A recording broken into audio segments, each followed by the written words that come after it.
Hey guys, super casual video today. I know everything's pretty dark and scary with the world still, so I thought I would start something kind of fun. It might even be a series if you like it enough. Basically, I'm going to tell you all the story of my current D&D campaign. This campaign was actually originally going to be DM'd by me, but it turns out DMing gives me lots of anxiety. I have a problem with planning campaign stuff, and then I just get anxious about if my players are having enough fun or not. So it wasn't a very enjoyable experience for me when I've DM'd in the past, even though my players liked it. Anyway, I asked someone else to do it, and I'm very glad we did because this has been an amazing campaign. It is heavily inspired by Dante's Inferno and Catholicism in general, from what I understand. I am not a Catholic, so some of the stuff goes over my head, but I know enough to get like the main stuff, which I will explain about. Anyway, for character creation, we were told only that our characters needed something they wanted more than anything else. I don't really know what the other characters chose for this because we don't know everything about them, but I will try to explain to the best of my ability. Anyway, let's start with me. My character is Maeve. Maeve looks like this. I think I've shown you her before in my introducing my D&D character videos or something like that. But yeah, Maeve is a changeling. I don't know, I kind of combined the D&D official changeling lore with like folktale lore. So if you don't know, changelings were thought to be fae babies that were traded with human babies so that the fae could like steal the child and leave one of their own in its place. Fun fact, these babies were often autistic and parents thought their real child had been stolen by the fae because when they got to a certain age, you know, they weren't hitting milestones, maybe they weren't talking, or they were doing weird repetitive behaviors, so naturally the thought of the time was our child has been kidnapped by the fae and they left an identical but weird version in its place, I guess. But anyway, I was playing off that. So, and then the D&D lore is that changelings can shapeshift and they don't actually have a form. Their true form, as it were, is like a kind of terrifying shadowy thing. If you look on D&D Beyond, there's a pretty great picture. So I combined the two of those. And Maeve generally stays in this form, but as a changeling, she can change into whatever form she wants. And a game feature of the changeling is something called divergent persona, which means you can create a different, more fully formed persona that she changes into, and then you get like an extra skill proficiency. So as a joke, I chose Ford from Critical Role. So sometimes she turns into a big green half-orc man to use his like strength. And I have to talk in a Texan accent when I do that, so that's always fun. Anyway, Maeve is a rogue. Well, she's a rogue warlock now, but when I started the campaign, she was a rogue with an assassin background. Basically, once her parents figured out that she was a changeling and their kid had been stolen from them, they threw her out of the house. So Maeve has a total outsider complex. She didn't believe that anyone in the entire world would ever accept her, and so she just took a job as an assassin because you can live in the shadows, you can make money, and she was good at it. I'm gonna pull up my character sheet here to see if I have any other notes about her, if this loads. Anyway, while we wait, Maeve, as I said, was an assassin, so gameplay-wise, that gives you some extra skills. I think you get like extra advantage on being sneaky. Let's see here. Yeah, so in her features and traits, I have change appearance, divergent persona, unsettling visage. That's a cool changeling trait. You can change to show your true face, and it basically scares the shit out of people. Criminal contact because she was a criminal. She has sneak attack because she's a rogue. Cunning attack, that's normal. She has the assassinate attack, which I think, yeah, like I said, is like advantage on killing, things like that. And then the other stuff is her warlock stuff, which I will get to later in the episode. All I have written for her personality traits are distrustful, bitter, protective, and ruthless. And her flaw is that she has an outsider complex, as I mentioned. Her only bond is to her daughter Bridget, which brings us to the starting point of this campaign. So I had it that Maeve had a one-night stand with someone, as you do. I mean, she has needs, as everyone else. And after she had this one-night stand, she became pregnant, and she found out that he was a fae. Unfortunately for her, the fae do not like their people being outside of the Feywild unless they are changelings, which don't really count because, as I said, they're switched. So Maeve knew, from what little knowledge she had about the Fey world, that once her child was born, it would be hunted down by the two courts, Seelie or Unseelie. Probably Seelie, considering that's what court Maeve came from, or was exiled from, whatever you want to say, was thrown out of as a child, I guess. So she knew she had to be on the run. She gave birth to her daughter Bridget, and for 3 years they stayed on the run, hiding in the shadows, doing killing jobs to make money, not the kid, just Maeve, obviously. But when our story starts, the child had been taken from her, and for the past 3 years, Maeve had been searching for her. I also had it that time moved more slowly in the Fae realm, so Bridget still looks like a 3-year-old, and Maeve isn't sure how much she remembers about her, if at all, but she's technically 6. She just doesn't look like it, if that makes sense. So I told our DM, she's looking for a kid. She'll do anything to get her kid back. That's pretty much all she cares about. I have her alignment as chaotic neutral, which I'm not sure entirely makes sense because I have this idea that Maeve is very disciplined. However, she doesn't care about laws at all, and she's not particularly one to help people out of the good of her heart, so I guess that makes sense. Unfortunately, some of my personality comes out when I play her, and I am nowhere near this ruthless. I also have to kind of tweak her personality a little bit because when I designed her, she was very much a loner, but obviously when you're in a party, you want to talk to other people because that's part of the fun of the game. So she does that. Anyway, our story starts in a city that I forgot the name. Everest. Okay, Everest, that's right. So each of the cities, which we kind of figured out as the campaign went on, are representative of different Christian deadly sins and kind of like the circles of hell, if that makes sense. So this one, avarice, it's the sin of greed. So basically the entire city is just a tower, and the higher up you are, the richer you are, right? So all of us, me and the other players that I'll mention in a second, were called there by a mysterious man called Jonas Iscariot who said he had something that they needed. Jonas contacted each of them, said, I have an object that you need to help you get the thing that you want. So for Maeve, it is a dagger that shows, like, points in the direction of whatever your heart's greatest desire is, which is her kid. And so this was the only way she was tracking her kid, basically. So we get there, and Maeve is there, and then there's Delphine, played by my friend Laura, who is a Triton, so like a mermaid sorceress, and Aldara, a tiefling monk. Aldara is very secretive, so I don't know much about her character. Well, I know she's a monk, and I know out of character that her object is a way for her to talk to her god because she's scared that she's not a good person because she's a tiefling and she wants to prove that she is good. And then I know out of character that Delphine's object is, I'm blanking on what it is, but it's a thing she uses to contact her grandmother who went missing because she wants to find her. Delphine is very, very naive. She lived in a swamp, and this is the first time she's come out of a swamp, so she knows nothing.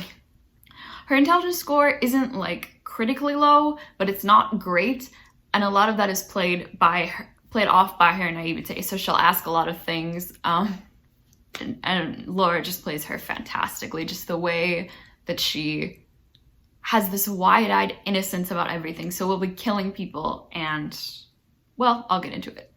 So anyway, Jonas hired us because someone had burned down his shop, and he wanted us to find out who burned down his shop. I should mention his full name is Jonas Iscariot. So for all the Christians out there, you know what's coming. If not, I'll explain momentarily. So we were sent into the city to try and figure out who was burning down his shop and why, basically. This was almost a year ago, so I don't remember everything. But essentially, there's a mafia in the city called Denny's. Their hideout is a club called Not Denny's.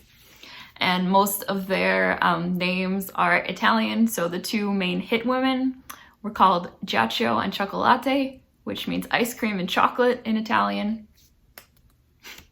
Hardcore. Very hardcore. But they actually are very tough in terms of enemies, right? So we eventually figured out, I think, that Jonas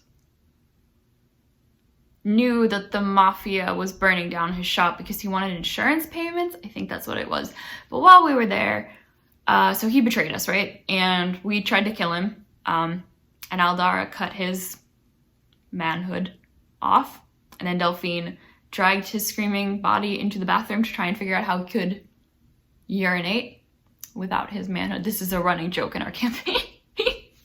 Anyway, and then we were trying to get the objects back. At one point, his soldiers came, and Maeve turned into Jonas to try and trick them, but it didn't work. And then a dragonborn teleported in, grabbed all of us, and teleported out with the objects that we had. And this was Zulsar. I think that was his name. And he was an alcoholic wizard, ex-alcoholic wizard, who basically told us that he had been contacted by a goddess from the future and the world was gonna end in 3 months. None of us really expected that, to say the least. So we joined up with Zolzar. We took a couple of the Denny's Mafia people with us because Andy, who plays Aldara, they really liked Tesla, who was a Yuan-Ti rogue and is like the most chicken shit person, snake person, I guess, you'll ever meet. So they kind of adopted him. And then we also took a dwarf called Gwenmila. Yes, Gwenmila, who I think is a fighter. And we met Beatrice, who is the goddess. Now, none of us were actually sure if she was the goddess or not. She was just this woman that came from the future, as she said. But again, Zolzar, you know, he'd had a lot of alcohol, right? So he didn't always know what was going on. So we weren't entirely sure if she was legit or not, but we kind of figured, you know, this dude saved us. Might as well go along with him. If the world's gonna end, we should probably stop that before anything else happens. We also had Marcus and Gilbo, who were 2 members of his crew. They're dating, if you're curious. The next city we went to after that was one, I think, called Wrathwatch, and this was the city of Wrath. So it was basically a fighting city where people had arena fights, and our DM decided to make all of the fighters wrestler names, but like slightly. So we had Brunus the Indomitable Stone, that was supposed to be Dwayne The Rock Johnson.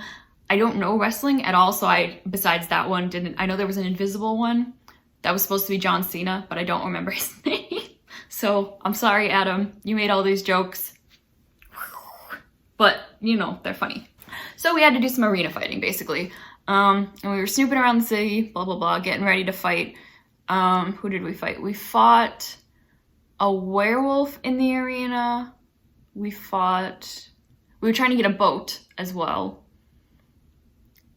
And we fought a guy who made poisonous gas. And then we also fought Virgil, who I will get into. But during this time, we became more and more suspicious of Beatrice, partly because she was really annoying. But also because we were kind of like, if she's a goddess, why can't she just stop the world from ending? You know, gods are pretty strong and we're a bunch of like level 2 adventurers. So we were a little suspicious. And she didn't like that, so she stole all our shit, like all of our money, and kind of went away to the prize fighting arena to try and find new people to help her. She just like went in the middle of the night, except for Delphine, because we had a bunch of jewels that we had stolen from Jonas, and she took all of them, except Delphine wore them in like her hair, so she couldn't get them. But eventually Beatrice found Delphine and charmed her, and because her wisdom's so low, she just gave her the jewels, which sucked. But the main things that happened in that city, besides the fact that we got a couple new party members and learned how to fight, was that we met Virgil. Also, before that, I killed someone. I mean, I killed a lot of people. Yeah, okay, we'll just go into the 2 main stories from this city, and then I think we'll end it, because this is still the very beginning of our campaign. There's so much more to get into. So first, we were being hunted by the Mafia Denny's because we had taken some of their members, and I'm sure we probably stole some of their shit because that's what we do, right? So Giaccio and Chocolate were hunting us, and they were in another hideout because Denny's was kind of spread out through all the cities. So I decided the best thing to do was to try to take them out before they could take us out. And since Maeve was an assassin, she could do that. So, and Maeve also can shapeshift, as I mentioned. So I had Maeve turn into a crying 10-year-old halfling, which is like a short little D&D race, like a hobbit, think a hobbit. So I went up to their headquarters and I pitched a fit because I said I was looking for my mom. And eventually I convinced one of them to let me inside. Bad idea. For them, not for me. It was a great idea for me. So once I got inside, I think it was Giaccio. Giaccio. Was trying to help me and like calm me down and give me some food. And once I got her alone in a room, I killed her. No, wait, that's not right. That's close. So I got her into a room and then I convinced her to help me look for my mom, got her into an alleyway, and then I killed her. And then I turned into an ogre so that I could carry the body because she was quite a big woman and I was a 10-year-old halfling, right? And then once I carried the body and dumped it, I was still in my ogre disguise and I met her partner, Chocolate, who thought I was really hot and started hitting on me. So then I arranged a date with her, which I think I ditched. I don't recall. No, maybe no, I did go on a date. I remember role-playing that, but I didn't kill her then. So nothing else of interest happened then until we went to the arena and we were fighting and we met Virgil. So Virgil is a member of the Unseelie Court. So Virgil is a fae. And I had told our DM that Maeve would do anything for her daughter. Also, if you don't know me, if you never played D&D with me, I love playing warlocks because it gives a lot of opportunity for angst. If you don't know, in Dungeons & Dragons, warlocks get their magic from making a deal with a creature of higher power than them, and that creature controls their magic, basically. So if they don't do what they say, they get the magic taken away. So I told them, you know, I think it would be fun if Maeve made a deal with the fae, because she hates the fae, but she loves her daughter more. So we were fighting and fighting, and we went up against Virgil, who was also really annoying. And they kind of made a pact. Literally, I was trying to stab him and he just went, nah. And then I Eldritch Blasted him to win the fight. So Virgil then joined us, and Maeve now was a rogue warlock multiclass, which was pretty great. Virgil also constantly thinks about girls, thinks he is the shit, and is almost as annoying as Beatrice, but not quite. I tried to fight Beatrice as well. I tried to take her out in like a conference room, but she phased through the floor and threw me out, so that didn't work very well, unfortunately. Anyway, I think that's why I'm gonna end it here, because this video is almost 20 minutes long, and that's still, like, this stuff all took place last summer, basically. So we have tons of material to continue. I haven't even mentioned our 2 new players, not that new. They've been in the campaign for a while, but at this point in the story, they hadn't yet. So if you guys would like to hear more about this campaign, please let me know in the comments. Please like, subscribe, blah, blah, blah. I'll probably keep making these videos anyway because I really enjoy talking about this. I like listening to D&D campaigns. It's like bedtime stories with a lot of killing.